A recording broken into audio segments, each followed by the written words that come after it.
there. Today I'm gonna show you how to quickly release and ease your groin pain. Today I did this exercise with one of my patients and this was quick pain release. Just take a chair, take a wall, take a table, whatever. Step like this, make a big A so you feel a nice tension here in your groin part. If we are talking about the intensity of this tension, you don't need to reach over 7, from 1 to 10, not over 7.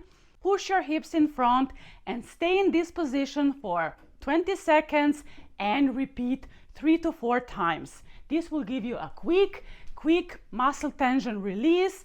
And in addition to this exercise, you can also take a tennis ball and just roll your painful area out, and you can roll this area for about 2 to 3 minutes on one side and 2 to 3 minutes on the other side. Thanks for watching, and I see you in my next video. Bye bye.